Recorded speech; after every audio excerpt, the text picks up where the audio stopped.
El tema que vamos a tratar en esta ocasión es Jesús y el perdón de los pecados. Un subtítulo a este tema sería ¿quién puede perdonar pecados? Y esta pregunta la contestó Jesús en un acontecimiento que narra Lucas en el capítulo 5 a partir del versículo 17, el cual voy a leer para ustedes. Aconteció un día que él estaba enseñando y estaban sentados los fariseos y doctores de la ley, los cuales habían venido de todas las aldeas de Galilea y de Judea y Jerusalén, y el poder del Señor estaba con él para sanar.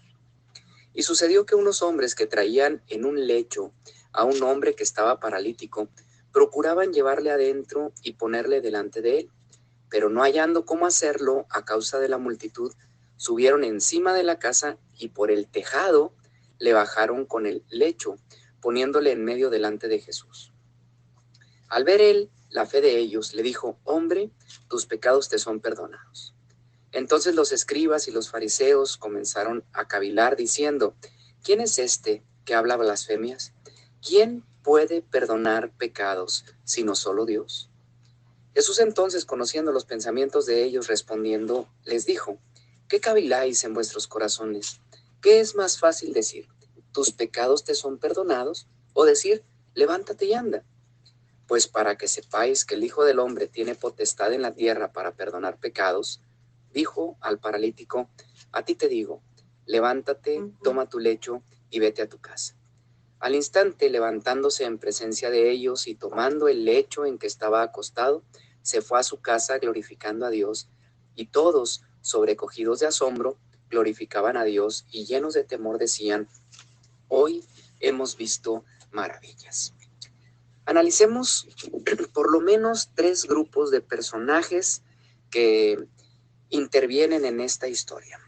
Los primeros, fariseos y escribas. En la primera sección se les conoce como fariseos y doctores de la ley, prominentes maestros religiosos de el pueblo judío que habían venido, según se narra, de todas las aldeas del norte, en Galilea, del sur de Judea, del centro mismo de la vida religiosa judía que era Jerusalén.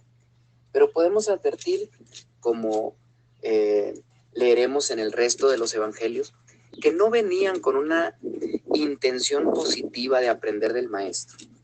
Nos vamos a encontrar a los escribas y a los fariseos siempre de forma inquisitiva, siempre como jueces, buscando algún momento en el cual Jesús se equivocara para acusarlo de no ser el maestro que él decía ser. Así que ahí los tenemos, sentados frente al maestro, no solamente escuchándole enseñar, sino viendo las maravillas que él realizaba. En el otro momento, encontramos un grupo de hombres anónimos. No se dice quiénes, no se dice cuántos, no se dice de dónde venían, simplemente se dice unos hombres. Estos, seguramente 4 o más, preocupados por un familiar, amigos, vecino cercano que había sufrido de parálisis, lo cargaron pensando que podrían hacerlo llegar al Maestro Jesús, del cual se sabía obraba maravillas y milagros, y quizás podría hacer algo por él. Llegaron a la casa, la encontraron llena y no pudieron acercar al enfermo. Pero eso no los detuvo. Se subieron al techo, hicieron un hoyo en el tejado y quizás con algunas cuerdas que encontraron por ahí, bajaron al paralítico aún en su lecho y lo pusieron delante de Jesús. Debió haber sido un momento sorprendente para todos, quizás de admiración por la actitud perseverante de los hombres. Quizás otros debieron haberlos acusado, juzgado, llamado la atención por estar haciendo eso, que a ojos de muchos sería algo equivocado porque estaban dañando la propiedad del dueño de esa habitación. Pero la historia se centra en la actitud de Jesús hacia aquel hombre, porque el verso 20 que ya leímos dice: al ver él, Jesús, la fe de ellos, le dijo: hombre, tus pecados te son perdonados. Y de eso es de lo que queremos reflexionar. Jesús en ese momento reconoce a un hombre postrado en el lecho del dolor, enfermo, con quizás una de las condiciones más duras que un ser humano puede sobrellevar, una parálisis. Pero Jesús, viendo el interior de aquel hombre y sabiendo lo que en realidad aquel hombre necesitaba, le dice: hombre, tus pecados te son perdonados. Quizás quienes llevaban al paralítico hubiesen esperado que Jesús frenara la reunión, hiciera una oración, levantara las manos al cielo, lo ungiera, tocara sus piernas, pidiera a Dios sanidad y aquel hombre se pusiera de pie. Pero contrario a ese deseo inmediato, a esa quizás conclusión a la que llegamos a primera vista la mayoría, Jesús buscó el verdadero bienestar de aquel hombre, porque el verdadero bienestar estriba en sanar completamente, salvar a aquel hombre, y por eso la palabra tus pecados te son perdonados pudiera tener un sentido mucho más importante. Pero para nosotros es difícil alcanzar este pensamiento, pero podríamos hacer el esfuerzo con un análisis sencillo de las palabras que Jesús utiliza. Primero dice, tus pecados. ¿A qué se está refiriendo Jesús? Para nosotros el pecado es la transgresión de la ley, para nosotros el pecado es un comportamiento indigno, es fallarle a Dios, es cometer toda clase de vilezas. Pero la palabra original, que en el Nuevo Testamento se traduce por pecado, es amartía, una palabra normalmente en plural, una serie de acciones.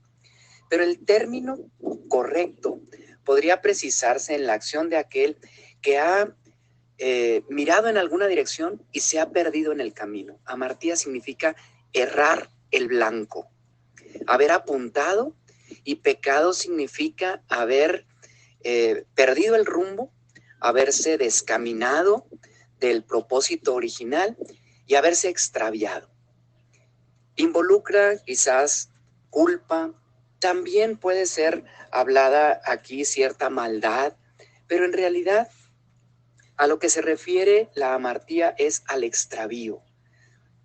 Isaías 53 nos lo recordará cuando habla del Mesías prometido diciendo que salvará al mundo que se extravió. Todos se descarriaron como ovejas sin pastor, todos a una se perdieron su camino. Eso es la amartía. Desafortunadamente, el término pecado en el tiempo de Jesús y para los judíos era un asunto más complejo. Involucraba toda la esencia del ser humano. De forma que cuando alguien, quizás esos escribas y fariseos que estaban ahí, al ver descender el cuerpo paralizado de aquel hombre, sintieron temor de tocarlo porque era un hombre seguramente que vivía en pecado. Ellos conceptualizaban que una enfermedad así tan dolorosa no era otra cosa más que producto del castigo divino a un hombre que había cometido maldad.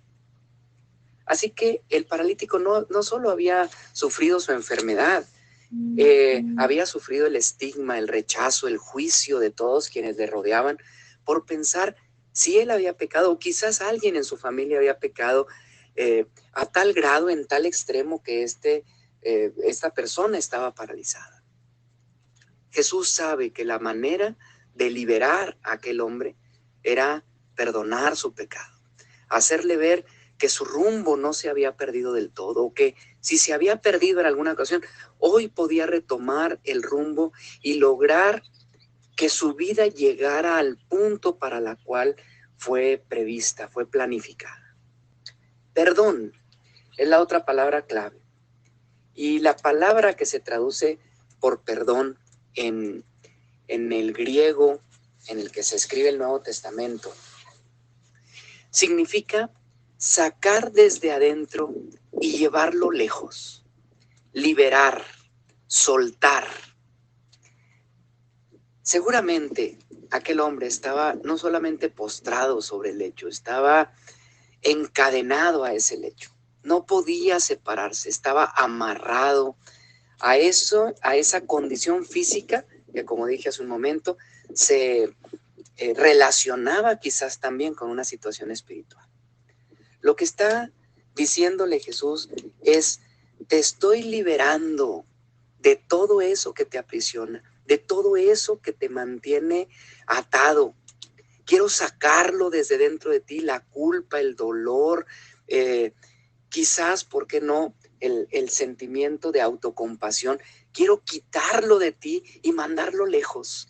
Quiero romperte las amarras, quiero quebrar los grilletes, quitar de ti las cadenas que te atan a ese lecho.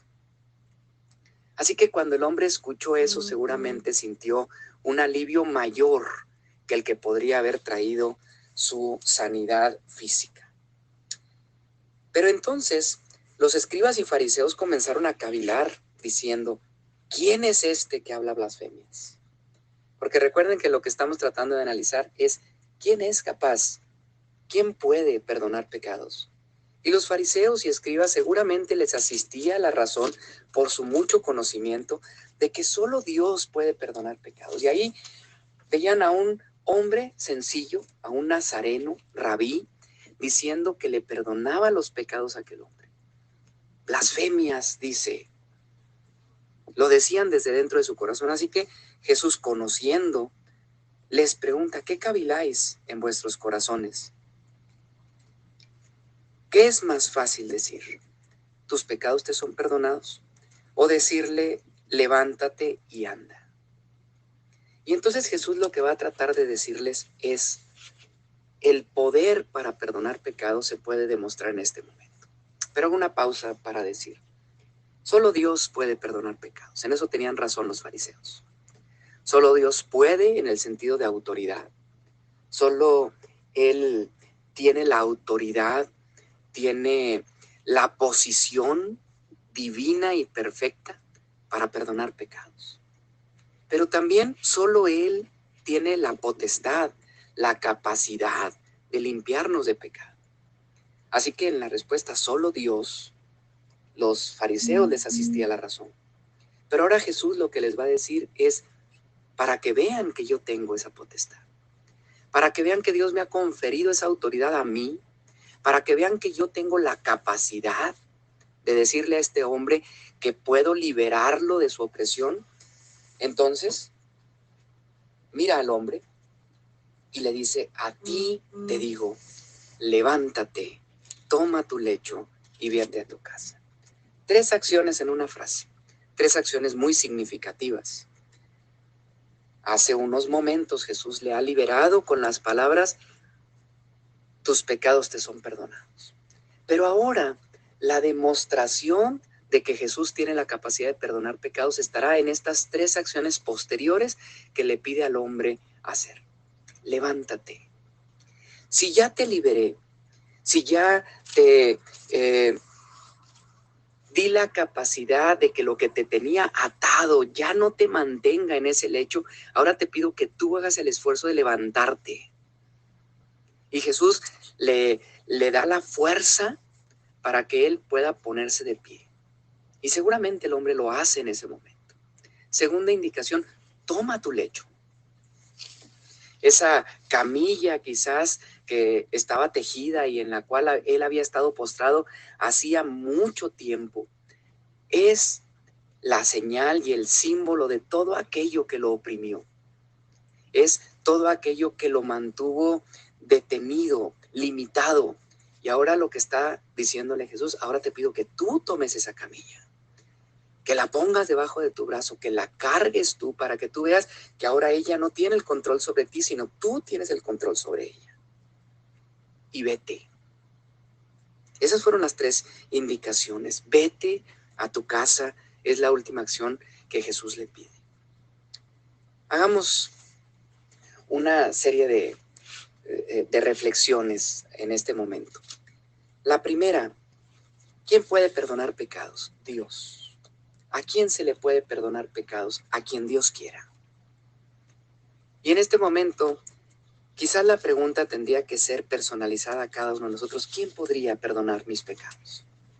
Primero lo que tendríamos que hacer es reconocer nuestra condición de pecado y saber que en realidad hemos pecado y que nuestro pecado ha sido grande delante de Dios y que no tenemos ningún merecimiento para acercarnos a la presencia de Dios. Es más, no tenemos la capacidad de acercarnos. Somos como este paralítico. Nosotros en la historia somos el hombre postrado en el hecho de nuestros errores, de nuestros fallos, de nuestros desvaríos que hicieron que perdiéramos el rumbo. Eso es el pecado. Y luego nos paralizó. Y luego ya no supimos cómo regresar a casa. Y luego ya no supimos cómo acercarnos a Dios. Pero quizás alguien nos acercó y nos puso delante de Dios. Y solo por su gracia, y solo por su amor, y solo porque a Él le plació y porque Él puede, nos miró a los ojos y nos dijo: tus pecados te son perdonados. ¿Qué hizo el paralítico para poder recibir el perdón de los pecados? Alguien puede decir, lo aceptó. La Biblia no lo dice que lo haya hecho. Se arrepintió, porque alguien debe arrepentirse para que se le perdonen los pecados. Eso hemos entendido en el texto bíblico, pero en esta historia en particular no se dice ni siquiera que el paralítico haya respondido afirmativamente. Jesús ni siquiera tuvo necesidad de decirle, ¿quieres que perdone tus pecados?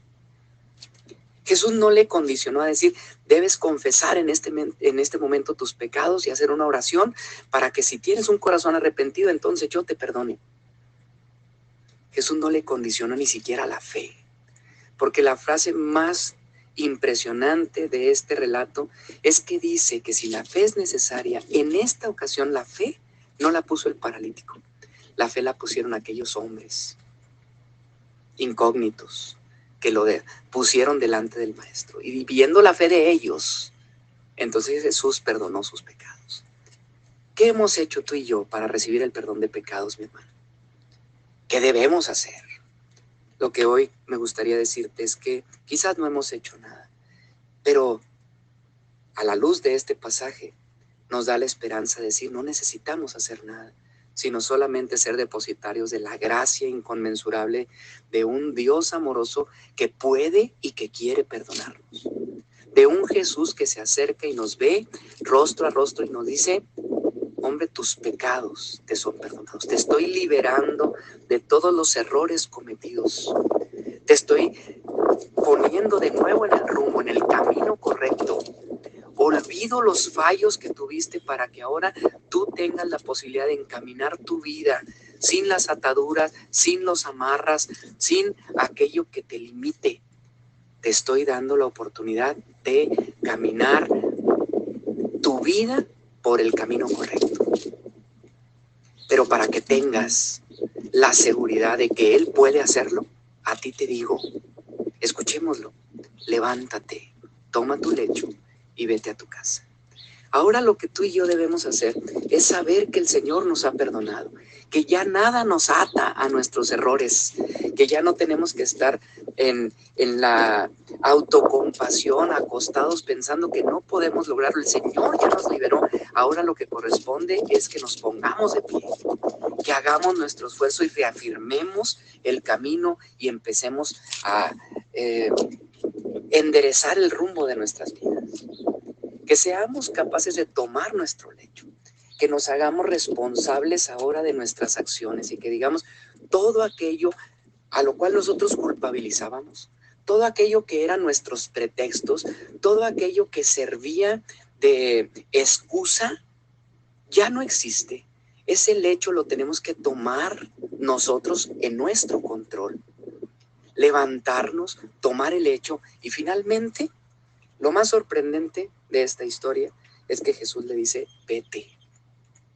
Jesús no le dice, a partir de ahora tienes que venir conmigo y cumplir toda esta serie de dogmas y de doctrinas y de mandamientos que yo voy a imponerte en tu vida. Qué diferente Jesús a la mayoría de las religiones que hoy se profesan y que se enseñan. Religiones que exigen una serie de pasos y cumplimientos para recibir el perdón de pecados como si esto fuera una obra meritoria. Como si haciendo todo lo que nos piden, pudiéramos nosotros ganarnos el favor de Dios para que Él perdone nuestros pecados. Religiones que nos dicen que no solo Dios perdona los pecados los puede perdonar el sacerdote o el pastor después de una serie de penitencias o de rezos o de acciones. Nadie puede perdonar pecados, ni tu iglesia, ni la religión a la que perteneces, ni tu familia, ni tus amigos, ni tu esfuerzo, ni tu líder religioso. Solo Dios ha perdonado tus pecados y lo ha hecho desde la cruz hace 2000 años, cuando Él deseó traer a todos el perdón de nuestros pecados. Pero para que veas que Él tiene poder, que en la sangre de Cristo hay poder para perdonar todos tus pecados y los de todo el mundo, a ti te digo, levántate. Si no te levantas, el perdón no se hará realidad en tu vida. Tienes que ponerte de pie y empezar a caminar en el rumbo correcto. Toma tu lecho. Deja de poner pretextos. Deja de culpar a otros. Toma el control de tu vida y eso te va a demostrar que Dios ha perdonado tus pecados, que Jesús te ha dado la verdadera libertad y esa verdadera libertad es de irte libre a tu casa. No te perdona pecado, no te libera para esclavizarte nuevamente. Dios quiere darte una plena libertad, una libertad de acción, una libertad de vida, que tú puedas encaminarte a lo correcto. No te está dando libertad para que tú regreses a tus errores. No se te ofrece la libertad para que tú te vuelvas a amarrar a aquello que te ataba, que tú te vuelvas a oprimir con aquello que fueron los errores que te extraviaron. Ahora tienes la libertad gloriosa de los hijos de Dios de hacer lo correcto. El perdón de pecados puede tener 3 reacciones y se citan al final de la historia. A partir del verso 25 dice, al instante, en ese momento. Y resalto la palabra al instante porque cuando escuchamos el perdón de nuestros pecados, parece como que todavía quisiéramos quedarnos acostados en el lecho, amarrados a aquello que nos paraliza. Decimos, ¿será cierto? Debo de pensarlo más, no estoy preparado, me falta mucho por aprender, no sé las citas de la Biblia. Hermanos, si alguien llegara con un preso, abriera las puertas de su prisión y le dijera, eres libre, en ningún momento se quedaría dudando. Saldría corriendo instantáneamente en busca de su libertad. Hoy Dios te dice, tus pecados te son perdonados. Al instante, hermano, levántate, toma tu lecho y vete.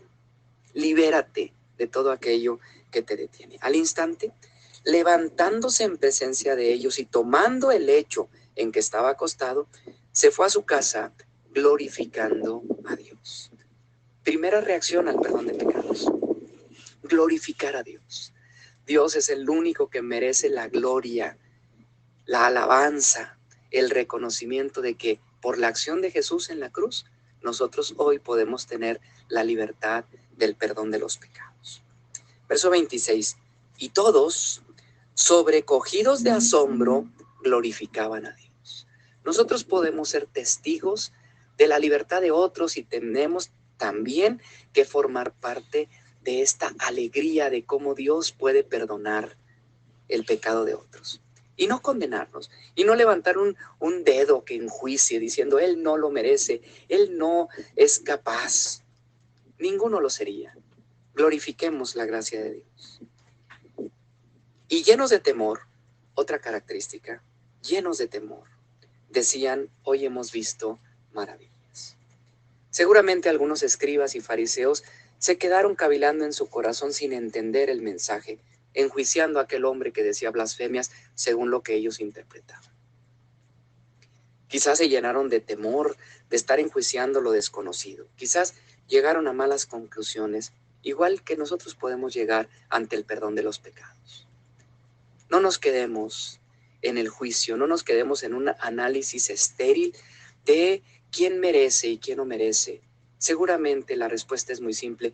Nadie de nosotros merecemos el perdón de nuestros pecados, pero ha sido la gracia de Dios la que nos ha permitido vivirla y disfrutarla. Glorifiquemos a Dios por ello. Y digamos, hoy hemos visto maravillas. La tercera acción que podemos tomar después del análisis de esta historia sería reivindicar los verdaderos héroes de ella.